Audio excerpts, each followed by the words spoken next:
Baik, Assalamualaikum warahmatullahi wabarakatuh. Sebelumnya, perkenalkan saya Sari Ahmad Kurniawan dengan NIM akhir 20 dari kelompok A, kelompok 2, Prodi Ilmu Lingkungan Universitas Negeri Semarang. Di sini, saya akan mempresentasikan tentang K3 atau kesehatan dan keselamatan kerja di laboratorium. Presentasi ini untuk memenuhi penugasan dari praktikum laboratorium lingkungan pada penjelasan pertama.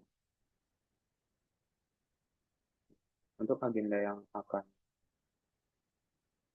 nanti akan dibacakan yaitu ada pendahuluan, identifikasi bahaya di laboratorium, APD atau alat pelindung diri di dalam laboratorium, tata cara keselamatan dalam laboratorium, simbol dan label keselamatan laboratorium, penanganan keadaan darurat, dan kesimpulan.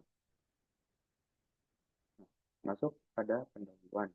Kesehatan dan keselamatan kerja atau K3 di laboratorium adalah serangkaian aturan dan prosedur bertujuan untuk melindungi pekerja dari risiko kecelakaan serta bahaya yang dapat terjadi selama bekerja di laboratorium. Lingkungan laboratorium ini memiliki berbagai potensi bahaya, seperti paparan bahan kimia yang berbahaya, peralatan yang bertekanan tinggi, serta risiko kebakaran. Nah, oleh karena itu, penerapan K3 ini bertujuan untuk mencegah cedera, penyakit akibat kerja, serta menjaga lingkungan tetap aman. Sebelum bekerja di laboratorium, penting bagi kita untuk memahami jenis-jenis bahaya yang mungkin terjadi. Beberapa bahaya di laboratorium ini meliputi bahaya fisik, bahaya kimia, dan juga bahaya biologi. Nah, untuk bahaya fisik sendiri di sini dapat disebabkan dari suhu yang tinggi, kebisingan, alat tajam, dan juga tekanan yang tinggi. Bahaya yang kedua yaitu ada bahaya biologi, berasal dari mikroorganisme seperti bakteri, virus, ataupun jamur yang dapat menyebabkan infeksi atau reaksi alergi. Untuk bahaya yang terakhir yaitu ada bahaya kimia, di mana bahaya ini melibatkan bahan yang mudah terbakar, bersifat korosif, beracun, atau dapat bereaksi dengan zat lain sehingga membahayakan pekerja di laboratorium. Nah, setiap bahaya-bahaya di sini harus diidentifikasi dengan baik agar dapat dilakukan langkah-langkah pencegahan yang sesuai nantinya apabila terjadi kecelakaan. Salah satu langkah utama dalam menjaga keselamatan kerja ini adalah dengan menggunakan APD atau alat pelindung diri. Beberapa contoh dari APD yang wajib digunakan di laboratorium ini, yang pertama ada sarung tangan. Sarung tangan ini digunakan untuk mencegah kontak langsung antara kita dengan bahan-bahan kimia dengan zat yang berbahaya. Yang kedua ada masker. Masker ini digunakan untuk menghindari terhirupnya uap beracun atau partikel yang dapat membahayakan sistem pernapasan. Selanjutnya ada kacamata pelindung, di mana untuk melindungi mata dari percikan bahan kimia ataupun partikel-partikel kecil. Selanjutnya ada jas lab atau jas laboratorium, di mana ini berfungsi untuk melindungi pakaian dan juga kulit kita dari paparan bahan kimia.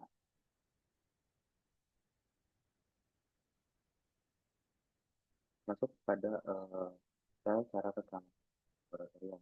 Untuk memastikan keselamatan saat bekerja, setiap individu ini harus mematuhi beberapa aturan dasar, yaitu antara lain dengan membaca dan memahami prosedur sebelum kerja.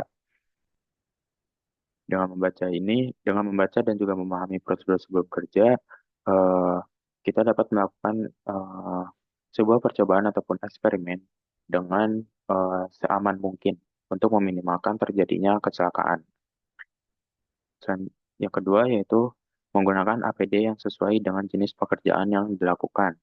Yang ketiga, ada dengan tidak makan dan minum di laboratorium untuk menghindari kontaminasi dari bahan-bahan kimia. Selanjutnya yang terakhir, dengan menangani dan juga menyimpan bahan kimia dengan hati-hati, serta memastikan label bahan kimia ini jelas dan sesuai standar. Dengan mengikuti prosedur-prosedur keselamatan ini, risiko kecelakaan di laboratorium ini dapat diminimalkan seminimal mungkin. Nah, simbol dan label keselamatan ini sangat penting untuk eh, mengenali risiko dari suatu bahan atau alat yang digunakan dalam laboratorium. Seperti misalnya di sini ada simbol mudah terbakar. Nah, simbol mudah terbakar ini apabila bahan-bahan kimia bahan-bahan kimia yang dapat menyala dengan mudah jika terkena panas ataupun api. Nah, yang selanjutnya ada bahan toksik ataupun beracun. Nah, bahan ini eh, di sini ini kategori untuk bahan-bahan yang dapat menyebabkan keracunan apabila terhirup, tertelan, atau terserap melalui kulit. Selanjutnya ada bahan korosif, di mana bahan korosif ini adalah bahan yang dapat merusak jaringan tubuh atau permukaan benda. Nah, contoh-contoh simbol dari bahan di sini eh, untuk agar kita lebih mudah memahami saat bekerja di laboratorium dan juga agar dapat lebih mudah dalam menangani bahan dengan dan alat dengan lebih aman. Dalam keadaan darurat, respon cepat dan tepat sangat penting untuk mengurangi dampak kecelakaan. Nah, beberapa langkah yang perlu dilakukan dalam berbagai situasi darurat meliputi yang pertama itu jika terjadi kebakaran. Nah, jika misal terdapat kebakaran di salah satu lab yang sedang kita pakai, sebaiknya kita mengidentifikasi bahan apa yang terbakar agar dapat menentukan alat pemadam yang tepat dari bahan kimia yang terbakar. Nah, selanjutnya, setelah kita menetapkan alat yang tepat untuk memadamkan, kita melakukan pemadaman sendiri jika dirasa api ini tidak terlalu besar. Jika api yang terbakar ini terlalu besar dan kita tidak dapat memadamkan sendiri, alangkah lebih baiknya eh, kita mema- kita memanggil pemadam kebakaran ataupun petugas yang dapat memadamkan api. Selanjutnya, jika kita terkena bahan kimia, jika salah satu jika anggota tubuh kita seperti tangan ataupun muka ataupun kaki terkena paparan bahan kimia seperti NaOH ataupun asam sulfat yang dapat menyebabkan iritasi, penanganan yang pertama itu dengan membilas anggota tubuh yang terkena bahan kimia tadi dengan air mengalir selama 15 menit. Nah, setelah itu sebelum membilas juga kita harus melepaskan pakaian-pakaian yang terkontaminasi. Nah, setelah kita membilas selama 15 menit, kita mencari bantuan medis apabila setelah dicuci, setelah dibilas selama 15 menit ini masih terasa gatal ataupun eh, tidak kunjung hilang sakitnya. Nah, yang ketiga, jika terjadi kecelakaan kerja. Nah, jika terjadi kecelakaan kerja seperti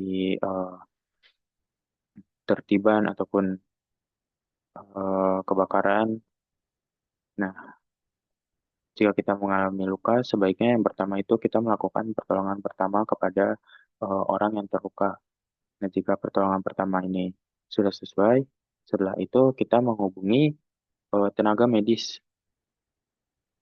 atau kita melaporkan kepada petugas laboratorium yang terkait.